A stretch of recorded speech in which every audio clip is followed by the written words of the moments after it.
but also institutionally. How do you keep pace with a changing world in the sense of millennials? They learn from their mobile phones to watching videos at any time of the day instead of having the old ways we were teaching in the classroom with fixed schedules. Welcome to another episode of the Mapscaping podcast. My name is Daniel and this is a podcast for the Geospatial community. My guest on the show today is Hans van der Kwast. He is a physical geographer and he's also a lecturer in GIS and spatial data management. So we cover a lot of ground in this episode. We start off talking about teaching GIS and geospatial skills online versus teaching them in person in the classroom. And we also talk about can we create a business around that? Is it possible to do this as a business? What would that look like? What is working? What is not working? And so you might not be interested in a bunch of those things, but maybe you are interested in communication online. This has become part of our everyday for most of us. So if that's the case, then there is definitely something here for you. Hi Hans, welcome to the podcast. I'm really looking forward to talking with you. And today we're going to be talking about education and GIS and maybe, just maybe, talking a little bit about business models around education later on during the conversation. But I think first, if you could just take the time to introduce yourself to the listeners, please. Sure, great to be here. So I'm a physical geographer specialized in GIS and remote sensing. I work at IHE Delft Institute for Water Education, which is the largest international graduate water education facility in the world. We're based in Delft, and in my job as a GIS lecturer, I teach different topics related to water, GIS, remote sensing, and modeling to MSc students from all over the world. What was it about education that you found attractive? So I'm assuming, I believe you said that you're a physical geographer. You could have done a lot of other things, but you decided to go into education. Why was that? I think it's a very nice job to transfer knowledge. And I started already early as a lecturer. I was an assistant at Utrecht University where I studied and spending a lot of time in the GIS lab. And after graduation, I assisted my own GIS lecturer there. And that was back in 2002, and developed a curricula based on new materials with some new technologies that we learned about, such as stereophotogrammetry, the digital way of processing it. And it's just very cool to introduce new things in education. So one of the reasons I wanted to talk to you is because you obviously you have this background in education, but you're also used to educating people online. So you have a lot of in-person skills in terms of educating people in GIS and geospatial, but you've also done it online. I guess I'm a little bit curious. If you had to choose, would you choose in-person education or would you choose online education?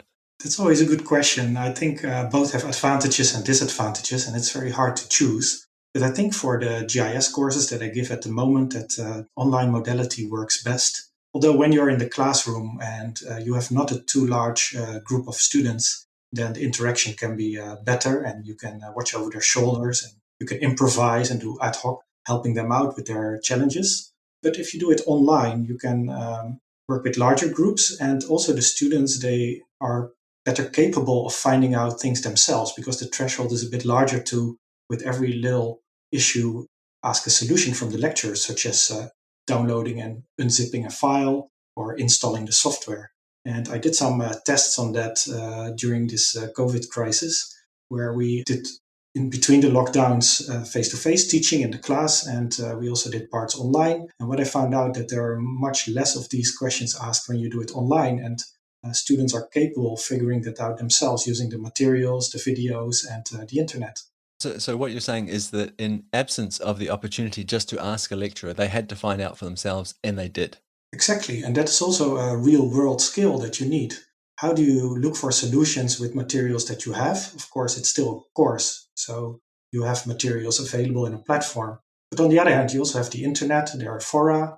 And we also stimulate to students to ask questions in a forum as if they do that on the internet. And I think it's very important to start very early with teaching those skills. So this is really interesting that you brought up the COVID crisis because that forced a lot of us to take our in-person activities and move them online. Is there a direct correlation between what you can do in the classroom, what works in the classroom, and what works in an online environment? You can't transfer directly a face-to-face classroom course to an online environment. And online is also a bit broader than what many people think about when they hear online teaching. Most people think about streaming your classes to the audience through Zoom or Teams or a Big Blue Button. But that's probably the worst you can do. There was a very nice article in the beginning of the COVID crisis about moving from emergency remote teaching to real online teaching. It was published in EduCause. What we did in the beginning of the COVID crisis was moving all those face-to-face classes to streaming to the students' houses where they are. Yeah, you lose a lot of those advantages that I mentioned in the beginning when you asked the preference between classroom teaching and online, because you don't see their body languages. Their cameras are switched off. You can't watch over their shoulder what they're doing. So basically, you're streaming your lecture to a bunch of zombies on the other side.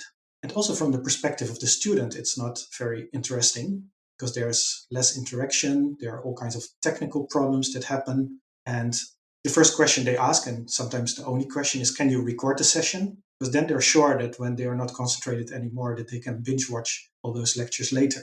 So I think it's much more important to use a different type of online learning, but also these authors talked about, and what I practice is to do a more asynchronous teaching, which means design your online course. Anyways, it should be by design and not by transferring a face-to-face course, but design it in such a way that students are in a kind of flow to work through the materials, but also give them nice ways to get engaged with the materials through all kinds of quizzes and interactivity. And in my experience, that works really well. You can add to that, of course, those online live streaming sessions, but then use that only to get real interaction. Go with them through the forum where they have asked questions and discussed that.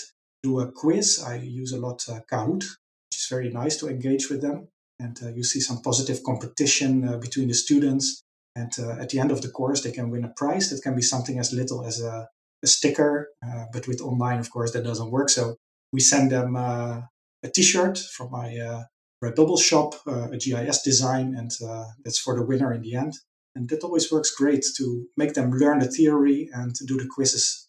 Could you give me an idea of the breakdown of this kind of online learning? Are we talking about an hour of video and then some quizzes? Are we talking about a sort of self-directed, not exam, but like a use case scenario where they have to, create a map or do a certain analysis and then back to another video?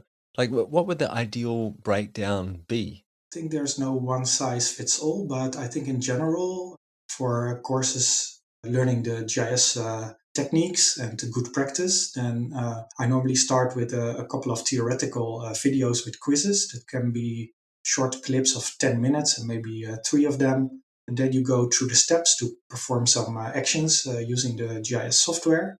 In our case, we use QGIS.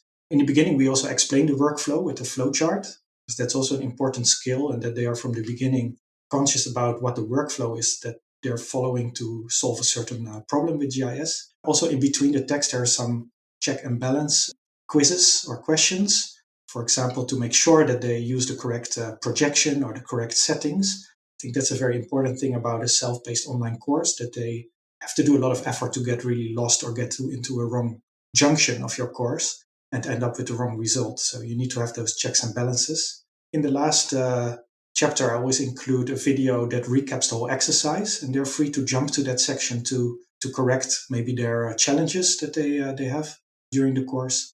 Then in the end, they have to submit an assignment, which is a result of that exercise, and that's graded.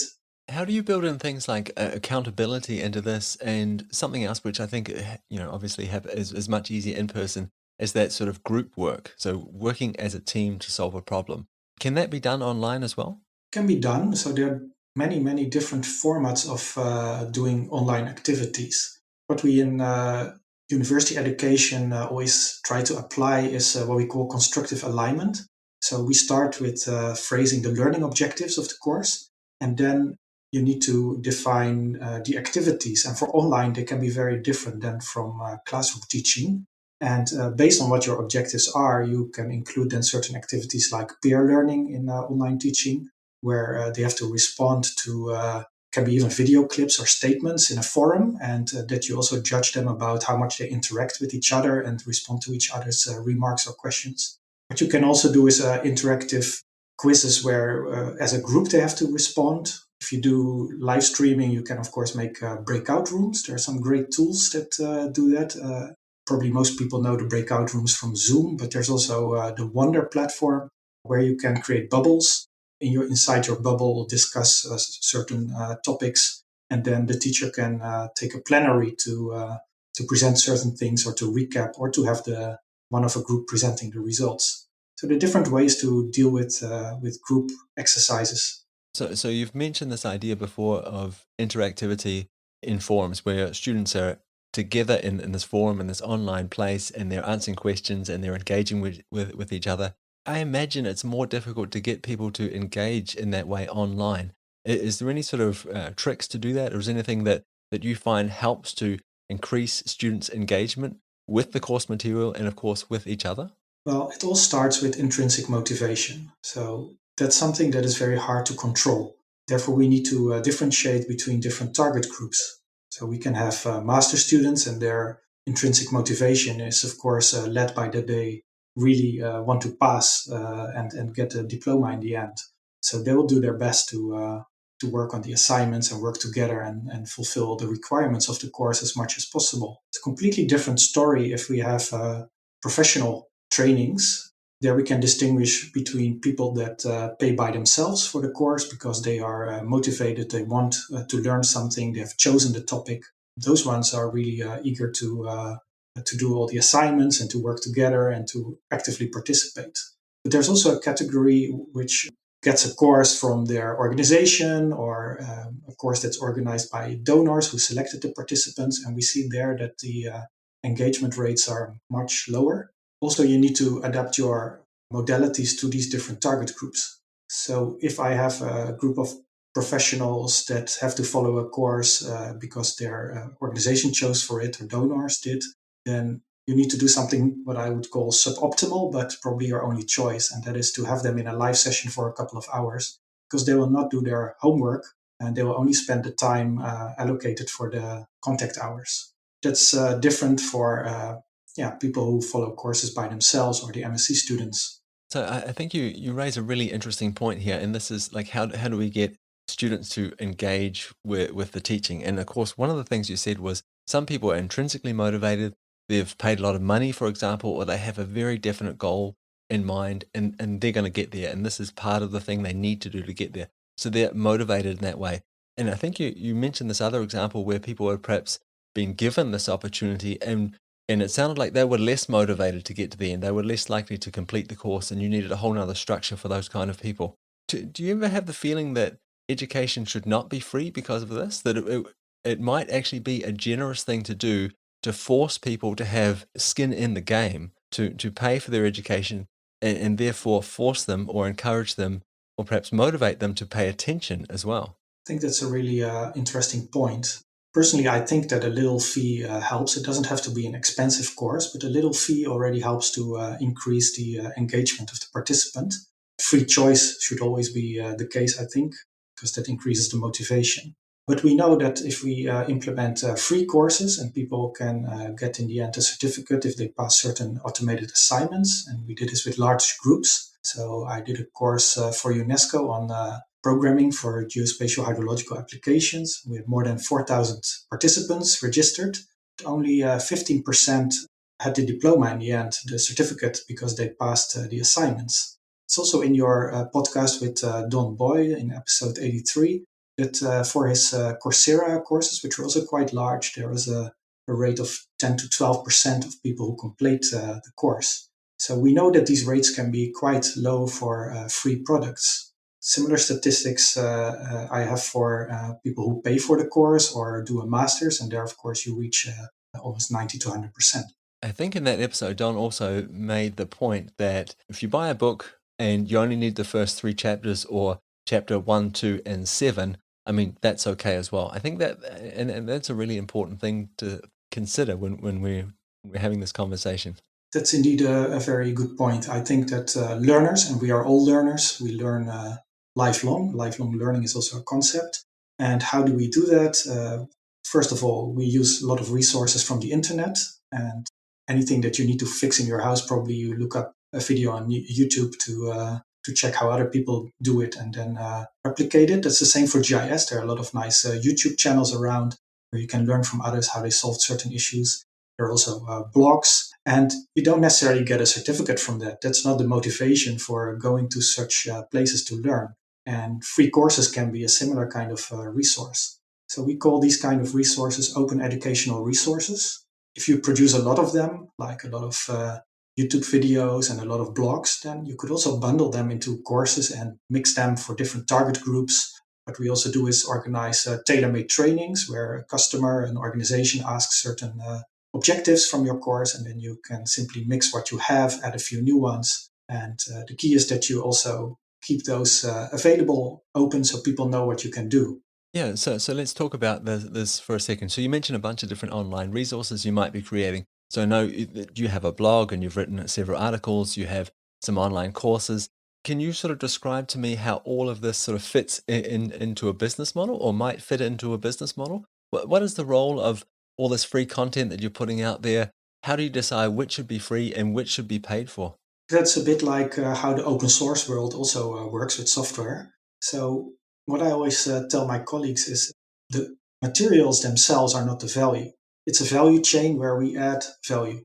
So, the value that is added can be a certificate, it can be an official certification, like the QGIS certification that we have, or it can be enthusiastic lecturer that adds experience. It can be the location where you teach in our institute in Delft, for example, where you can meet others from the water sector. So it can be many different things, but it's not the materials as such that have the monetary value where people have to pay for. That's similar with open source software. The monetary value of QGIS is probably zero, but it has a very high value for everybody involved because there are all kinds of products and services developed around it, from teaching materials to features and other things that such an ecosystem needs. So learning from that, you can also do that for educational materials.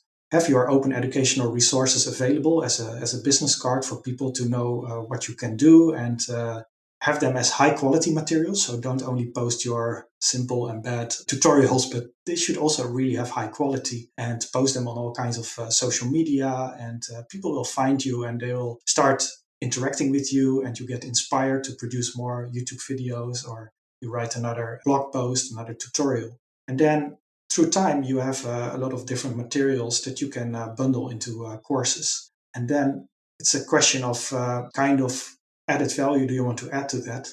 And I see that a bit like a freemium business model that also services have on the internet. And there's a free version that just is the course materials. And then people can pay a bit if they want a certificate because you need some administration for that. It also has value for them. So going from the open courses, you can have online courses with a certificate, and then you can increase the amount of support that you give on a course. It can be only answering questions in a forum, which costs much less than if you do live streaming sessions for an online course. If you want to do real blended learning, then they come to the classroom once in a while. Physically, that's more expensive. Or you do it fully in the classroom at a location, then it's much more expensive. So you can play with all these different settings, but the material doesn't change much. Okay, so I want to move on and talk about perhaps how we can create these courses and where we should put these courses in just a second. And of course, some of the tools that we can use to do those things. But first, I just want to make sure that I've understood this because this is somewhat of a revelation for me. It sounds like what you're saying is that the scarce resource is not the material, it's not the knowledge itself, it's the things that you add on to that, it's the stuff that you build around it. So I think there's a bit of a realization out there that we can learn a lot on the internet for free. So perhaps this isn't the scarce resource, that knowledge as such. Perhaps the scarce resource is the accountability that we can build around the material that you're creating or the courses that you're supporting. Perhaps it's the location, perhaps it's the learning environment, but it's these add-ons that are the scarce resource. Am I on the right track here? I think that's correct, but you should also not underestimate the role of the trainer. If the trainer has a reputation, which he or she builds on social media, on YouTube, on interacting through Twitter, that also counts. There are new trainers popping up all the time on Twitter that produce very nice materials, post them on YouTube or on their blogs or on GitHub. And those people, they're interesting to follow, and at some point you might want to engage with them for organizing a course together, or you want to follow their courses. Do you see these people? And I think one person that we both think of when we think of someone like this is Qiusheng Wu, with all the amazing stuff he's creating around Google Earth Engine. And he's just doing so much work and he's doing it in public. But I see someone like Qiusheng Wu filling a completely different role than what I do when I think about the university and that kind of very structured educational environment. Do you think there's a place for both these types of educators? Or, can they work together, or should they be thought of as two very, very, very separate things? I think that there should be a place at universities to have people like Qiusheng and me doing these things. Qiusheng also works for a university, so I don't know how he manages it together with all his other duties at the university. For me, that's much more difficult because you have so many other tasks, and the master programs and the bureaucracy around it take a lot of your time. But on the other hand, universities are also for knowledge dissemination. And there's a clear link between what you produce for your master courses and what you do in research, and in our case, in capacity development projects, that can also be very useful for other people around the world if you post them as open educational resources. So I find Qiusheng in that sense very inspirational, and I follow the same strategy, I think, to disseminate the materials as much as possible because that's our passion. So just before I took us on that little tangent there, and thank you very much for following me down that rabbit hole. We were about to talk about some of the places where we could put these courses that we're building, online, and the tools we might use. So a couple of things that spring to mind for me are places like Udemy and Coursera. Have you used either of those platforms, or would you consider putting your course material there? We are investigating how we can also link to Coursera, be a partner there and provide courses. Until now, I haven't done that yet. I will always see that a bit as a double. I think it's very useful to have a course that is very straightforward and that a large audience can follow, to have it out there, because you can really attract a big audience for that. On the other hand, it is little bit less compatible with what I was telling about having your open educational resources modular, so you can stack them into different course products for different audiences. So probably it's possible to export those modules, or to integrate them in your own materials, but I think you lose a bit of flexibility. Another issue that I see is, of course, that's branded Coursera. It's a big brand, or same for Udemy. But on the other hand, universities and organizations, institutions, or people themselves are a brand too. So if you go for your own brand, and for my institute, then you would also have the ambition that your name is out there, and that people would go for GIS courses in water to my institute to follow the courses over there, and not go to third party providers of courses. So there are opportunities, but I also see it as sometimes a bit tricky to combine these different ambitions. Yeah, that was a bit of a leading question. I knew we were going to end up there, but I appreciate you taking the time to sort of clarify that for the listeners. Okay, so the next very leading question. So what have you decided to do? So what I have decided to do is to build my own platform. It's called gisopencourseware.org, to bundle materials that I have developed. Because in our education we cannot offer all the nice tutorials and videos that we have. And so I thought, let's ask my organization if they want to support another platform run on Moodle that we also use for our other courses. It's an open source learning management system. Yeah, that was really nice to that they agreed with that, and I've implemented a lot of courses over there, and it's still increasing. And the idea behind it is also that other people can contribute to that. So if you're out there, a GIS trainer, or you have blogs and you want to use Moodle with all the facilities that Moodle offers, then you can implement your course over there. It's completely free for the outside world, but the business model behind it is that if there's demand from the market to implement those courses for organizations, or to have it like a regular online course or short course for professionals, that we can facilitate those things together. What's also interesting is that these courses are translated by volunteers. So we have very active people from Mexico and Brazil and even Japan translating these courses. I can see from the statistics that they're also used by these different countries that speak those languages. And that's a really nice thing to see happening. So I think it increases the dissemination of materials, while it's not too much extra work to maintain this. The only thing that I don't see really happening at this moment is real contribution from other trainers to the platform. And maybe that's a bit more difficult to achieve. Yeah, I can see that being a bit of a double-edged sword, right? Because they're worried about being digital sharecroppers, like building something on a piece of land that they don't necessarily own. So I guess I can see it. And perhaps for all the same reasons that we talked about before in terms of Coursera and Udemy as well. I think you're right. And I think the only one who has contributed really with an external course to the GIS Open Coursera platform is Qiusheng Wu. So also in that sense, he's a pioneer. In an earlier conversation, you talked about this platform that you're building. You talked about that you're building it on something called Moodle, but you also really stressed the importance of building in this interactivity. What tools are you using inside of your platform to build in to add this interactivity so people aren't just watching, a video for 3 hours, but they're doing things, they're answering quizzes, they're solving problems. Could you name that tool for me, please? Yeah, so in Moodle, you can use a lot of functionality from Moodle, and there are a lot of plugins for Moodle. But what I really like to use is H5P. It's an open source technology. If you go to h5p.org, you can find lots of examples. And it enables me to do really nice interactivity, such as clickable maps. I have an exercise where they need to click on a map and point out the things that are incorrect on the map, or drag and drop interactivity where they need to complete a flowchart. So there are all kinds of elements for a flowchart and they need to drag them in the correct box. Or in hydrology, we have the Strahler ordering method. So the theory explains it, and then they need to fill in the Strahler order numbers in the river system that they have graphically in front of them by dragging those numbers to the right streams. And that is really nice interactivity that H5P enables. Another great thing is that it can create overlays on YouTube videos.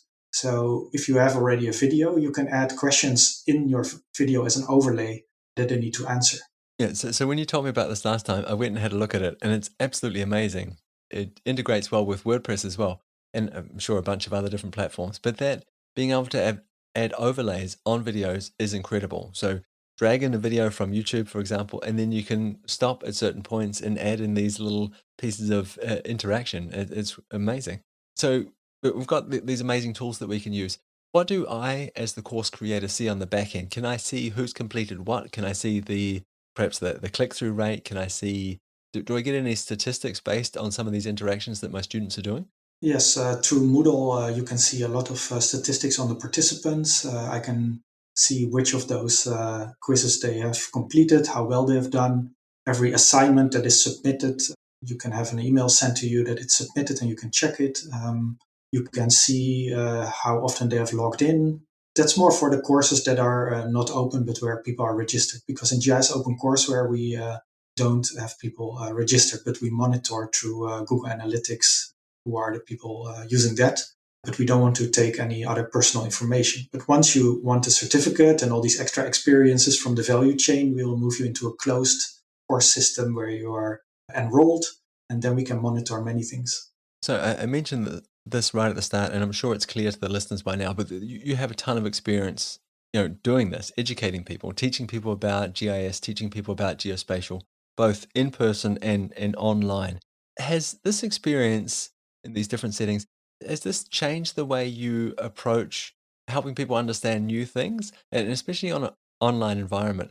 And I guess what I'm getting at is we live in a time where everyone's doing a webinar and there's online presentations and there's online meetings all the time. But for me, a lot of the ones that I've attended, it looks like people have done the same things, right? They've taken the same PowerPoint and instead of delivering it, boring me in person, they've decided to bore me over the internet. What can we do to be better at presenting things, at teaching people something new? I think you need to do it by design. So just having your webinar posted on a platform is not enough. Of course, you can add overlays from H5P as we discussed, but it's better if you have a real good plan on how to design your online course based on those learning objectives, and then make those different elements like video clips in a nice way at studio quality instead of recording your classroom sessions or if you're in a Zoom session with all kind of other participants. I don't say that you shouldn't do that at all, because we also did that at the beginning of the COVID crisis. Kurt and me, we organized a series of 7 webinars based on our book, QGIS for Hydrological Applications. And we had a lot of participants, and it was very engaging and interesting. At the end of each session, when we had the Geo beers or the Geo coffee or wherever they are at what time in the world, people were presenting their results, and it was real fun to do. So we had recorded all these webinars, and they are integrated in the course in those closing chapters of each lesson. So as a recap, It was also fun because we had developers from certain plugins who told about the newest things in the plugin and answered questions from the audience. So I think in that sense it can contribute. But if you record things in a classroom as a webinar, which is more hybrid, I think that you will lose a lot of quality. It gets too long and boring, and you then better redesign it and make shorter topics and cut it into pieces and add interactivity in between. Is there anything you do before you like record or perhaps presenting online? Do you have a routine that you go through? Do you have certain sort of checks that you do? Do you do anything to sort of get yourself in the right frame of mind to start teaching?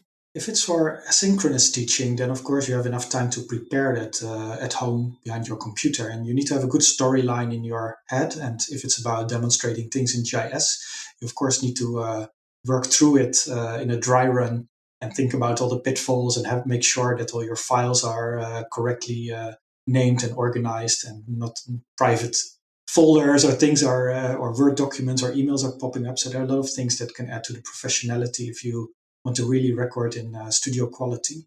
If you do a live streaming session, then of course professionality is also important. And there are, I think, similar guidelines as you have when you record a podcast.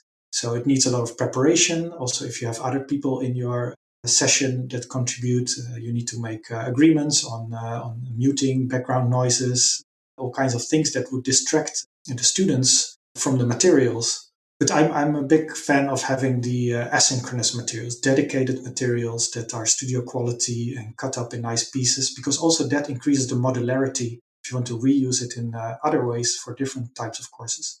So, do you think that educational institutions are really well equipped to handle the fast pace of the changes that we see in technology? I think that's one of the biggest challenges that the lecturers need time to keep up to date with their field. And in GIS, it goes very fast. Open source GIS, it goes even faster. But also institutionally, how do you keep pace with a changing world in the sense of millennials? They learn from their mobile phones to watching videos at any time of the day instead of having the old ways we were teaching in the classroom with fixed schedules. So I think there's a lot to gain there, but the speed of adaptation is generally quite slow in academia. But probably it needs some transition time with the new generation to show that there are also different ways of keeping up with the speed of the world. Yeah, that makes perfect sense. I wonder if one of the problems we need to solve there is this idea that, those of us who have been through educational institutions like universities and spent 5 years there, we understand what it is to go there. But when these new ways show up, it's difficult to understand, well, if I was hiring this person, for example, what am I actually getting when someone shows up with a GitHub repository and some certificates from random sort of online courses? Do you understand what I'm saying? That what am I getting at the end of it? What can it be used for? But I think if you go through university, because perhaps people like us have been through university, the university system themselves, we have a good understanding of what we're getting. Yeah, I think that has to change. There needs to be much more appreciation of different ways of showing your skills, like on GitHub, how active you are. It's very tangible. A certificate doesn't say everything, but if you have software in GitHub or you engage with people on fora in social media, or if you publish educational materials yourself, that's I think much more tangible and has a higher impact than maybe just having your certificates that only prove that you probably followed some course and got a certificate. Do you encourage students to document their journey, to do work in public and sort of help people understand where they're going and how they're gonna get there? We don't really have much time for that in our education, but what I do is during GIS courses, I show them how it works. So if they find a bug, and we found a bug in the last course, not a huge one, but what do you do then? Or if you see a translation mistake in the software and with open source, there are ways to get that fixed. So in a course, you can follow that whole trajectory from posting the issue in GitHub and see how it follows up to fixing the problem and then probably hopefully having that within the course in a new release. When you do things like that, do you find the students really engage with that process, or are they more of the mindset, this is getting in the way of the thing that we're supposed to be learning? This is a distraction. This is a rabbit hole that we shouldn't be going down. We should be concentrating on doing this analysis. Depends a bit on the level of the student. So if they are not so tech savvy, then getting them into GitHub can be a bit of a big jump. But I think in general, just showing them how things work and stick to the concepts and not too much to the details, to the Python issues or the real error, but more to the procedure. I think it's an eye opener for many of them. And to see that live in a course is, of course, fantastic. So students take these courses, and I guess they have a perceived value, right? Where do they put that value? Is the value on the software that they're using? This tool is important for me. Is it more important for them to understand the concepts around the things that they're doing, the analysis they're trying to carry out, or perhaps the workflow? Or is it more focused on very, very specific skills? Perhaps Python, for example. Do you see them putting more or less value on any one of these kinds of things? In general, the audience that I teach to, they are from a certain discipline related to water. So they are more interested in the workflows, or they should be more interested in doing the workflows and replicating the process, maybe with other software or to another study area. But often in the courses in the beginning of the curriculum, they still need to find their way. So I got a nice question. I think it was yesterday from a student like, hey, why don't you write up all these tiny steps so I can do it in once correctly? That I explained to the student that that's not the way to learn. You need, these challenges are there for a reason.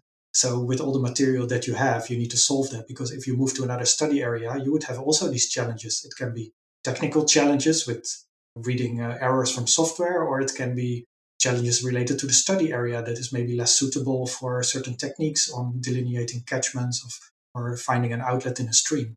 And it's very important that they go through such challenges instead of having a cookbook that they can easily walk through and then super happy that they did all the steps. But in the end, you learn much less than having sometimes a challenge on the way.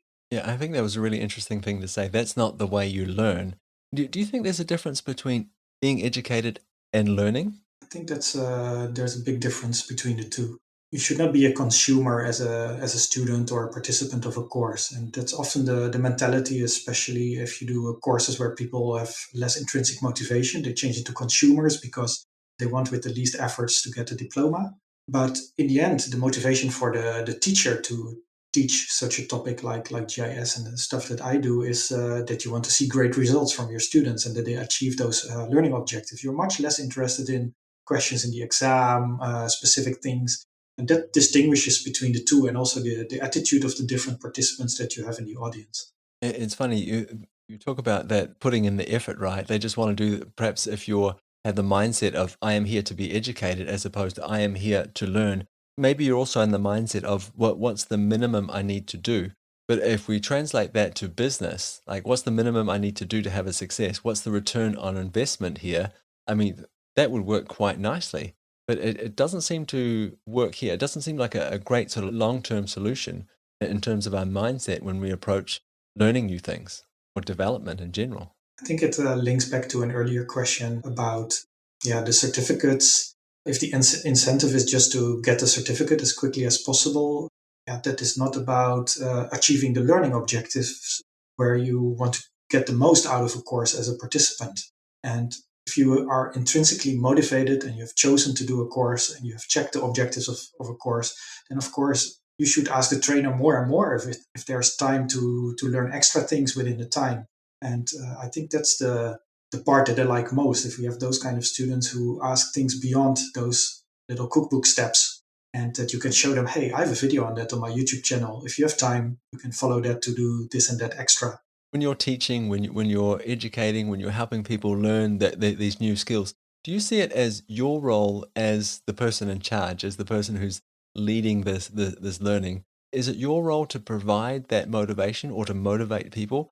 Or do you expect the students to have that motivation with them when they come to you?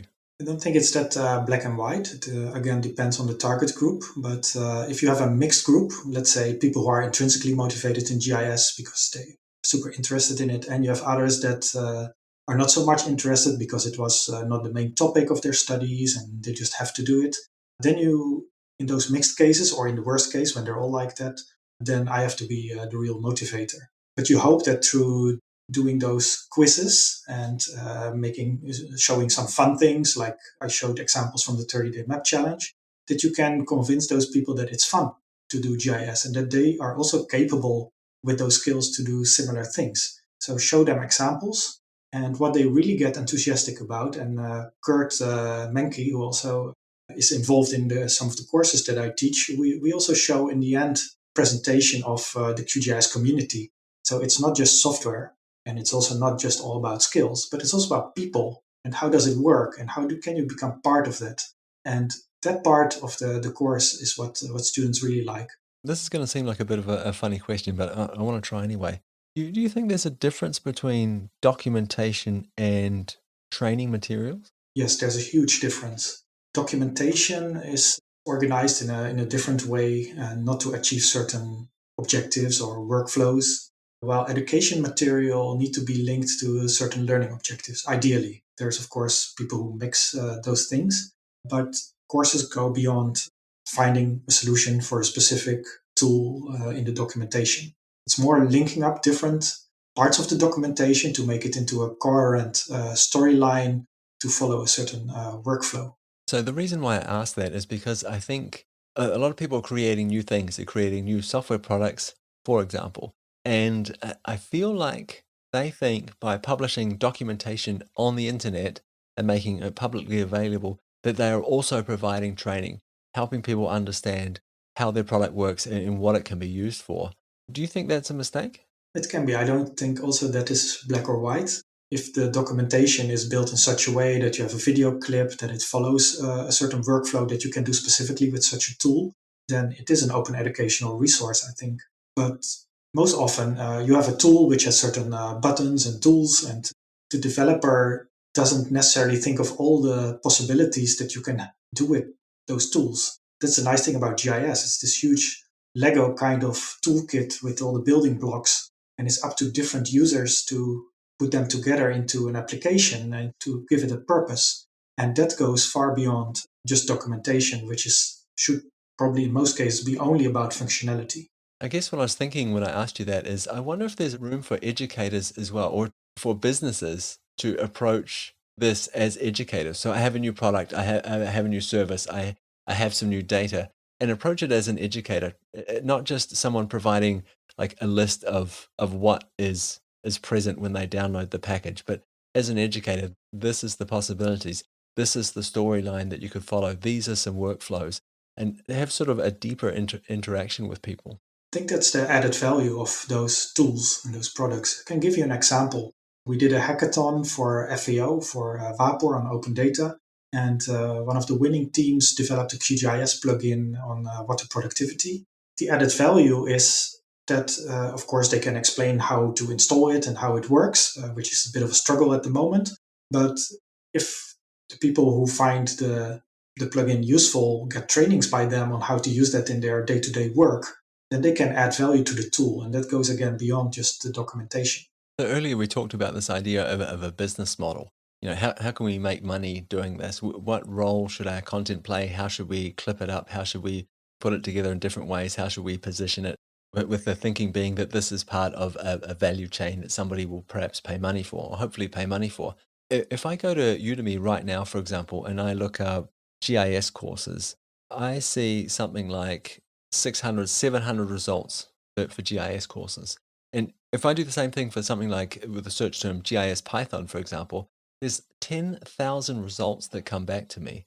Of course, not all of those will be relevant, but the point is here, there's a lot of content out there already. There's a lot of material out there already, and it's on very well-known platforms that people already know and understand. Is there any hope for people out there that want to do this as a business, to create content like this as a business, to teach online as a business? I think this only confirms that you have to stand out in a certain way, and that is your online presence need to be clear if you have the ambition to develop online courses for a big worldwide audience. Then also, yeah, what makes you stand out? That is your professionality, the way you deal with responding to questions online, and in fact, that makes a difference. Of course, there are also at Udemy and Coursera famous lecturers, people from famous universities. But if you start your own business, you need to be the name.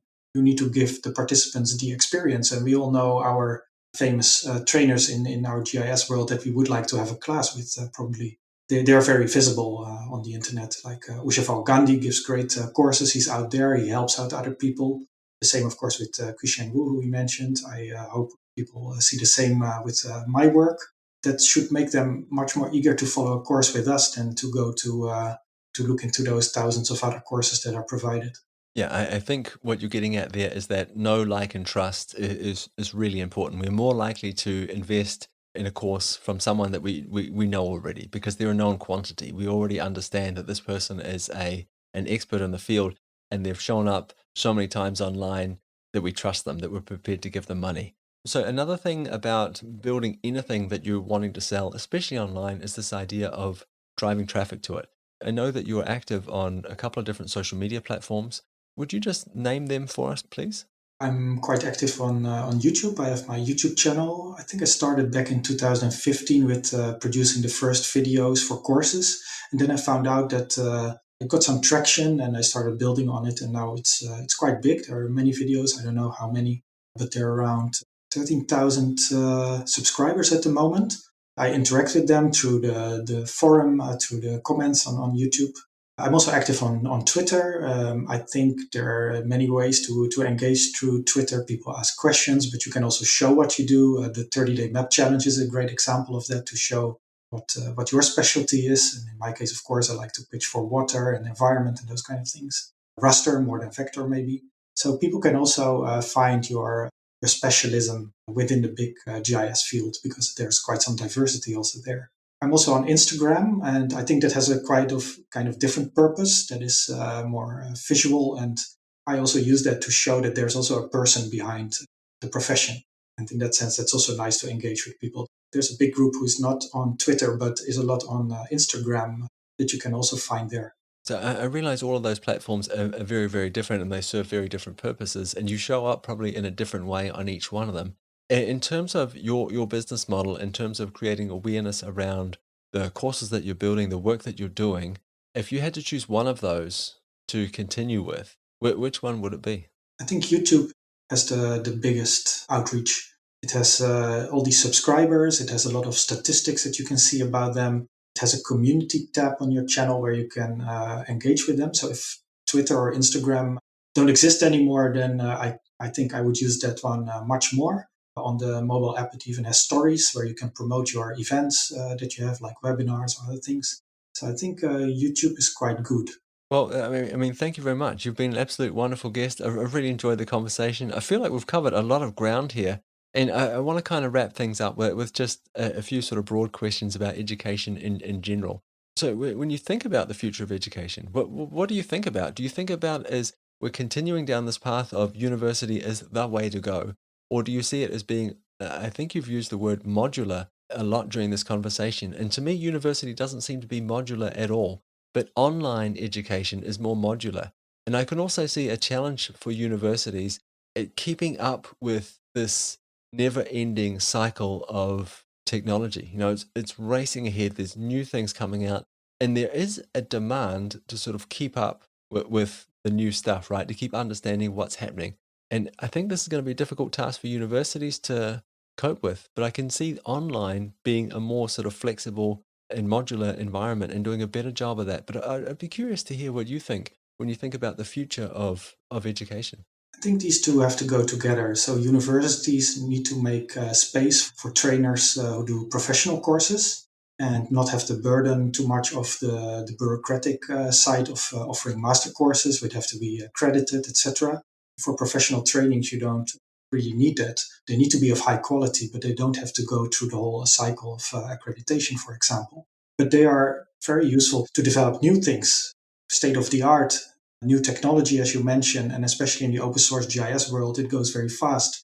With each QGIS version, there are nice new things that you want to include in education, which people also would like to learn, which don't necessarily need to immediately go to the master's education, but probably within some time will go there. And if you have that then also modular, then you can easily integrate it in the master's education.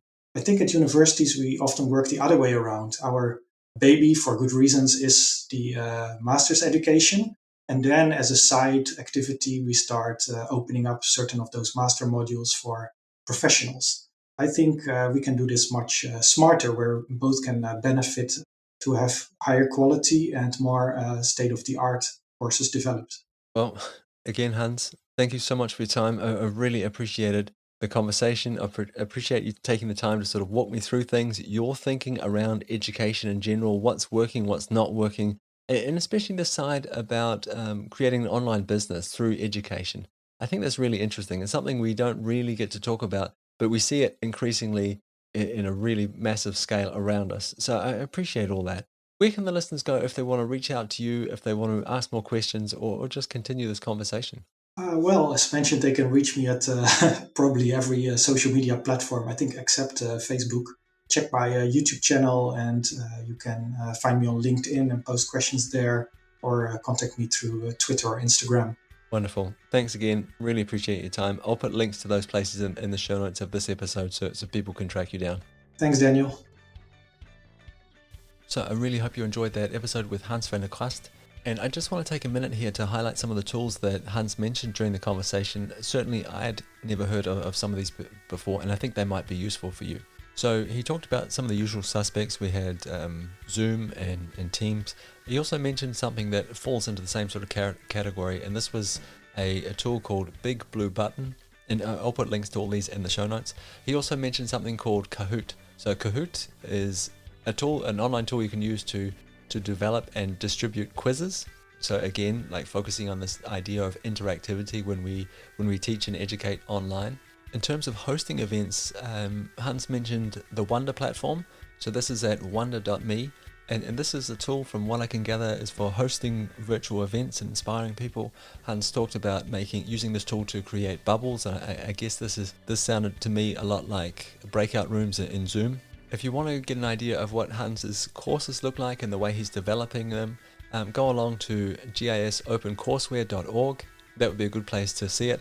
And when you're there, remember that this is built on something called Moodle. So during the conversation, Hans talked a lot about interactivity. So trying to make learning fun for people, trying to communicate things in different ways and add interactivity wherever we can. And he mentioned something called H5P. So this is the tool, feature, whatever you want to call it, that he uses to add interactivity into a lot of the courses that he's building. I've had a brief look at this and it looks amazing. It's well worth checking out. And again, you'll find all the links to these things in the show notes of this podcast episode. So I just want to highlight a few points here that I thought were really interesting about this conversation. So the first one being, what is live for? What is synchronous communication for? What's the unfair advantage we have when we are live in the moment, communicating in sync with each other, albeit in a virtual environment?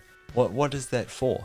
Because I think if it's for interacting with each other, if that's the unfair advantage we have when we are communicating in sync with each other in real time, when we are sharing a moment together, why aren't we doing more of that? Maybe if the selling point of live is scarcity, this is a moment, it's happening now. You are in or you are out, but it will never be repeated. It will never be the same. If that's the selling point, doesn't that go away when we record it and post it online? And I think all of that magic of the live event, of being together in the room, all of those things that when it's live, it's a feature. I think a lot of those things become bugs when it turns into asynchronous communication. And I think that's the case because the magic is gone. I think it's the case because we expect a lot more of asynchronous communication. This podcast, for example, this podcast is an asynchronous way of communicating. The selling point can never be scarcity because there is a lot of content out there. And the selling point is not interactivity. I can't interact with you. You weren't there in the room when this podcast episode was being recorded. And that's why I spend hours polishing and editing each and every podcast episode that I publish. And I do this because this is the unfair advantage that asynchronous communication has. So I have the opportunity to look at the live recording and say, okay, how is this best going to serve the people that might listen to this? And all those magical bits that happen between me and the guest, those funny moments, the mistakes that were made, a lot of them, I remove them because they don't add value. They were only funny, they were only magical live in the moment. And I don't think they're going to be helpful to you. So those are my personal opinions on the subject. That's the way I feel. I'm not asking you to agree with me, but I am asking you to consider when it makes sense to be in sync and when it makes sense to be out of sync when we communicate online. And that's it for me. That's it for another episode of the Mapscaping podcast. As always, thank you so much for tuning in. I really appreciate it. You are more than welcome to reach out to me. You can find links to places you can contact me in the show notes of this podcast episode. And I'll be back again next week with a new episode. I'll talk to you then. Bye.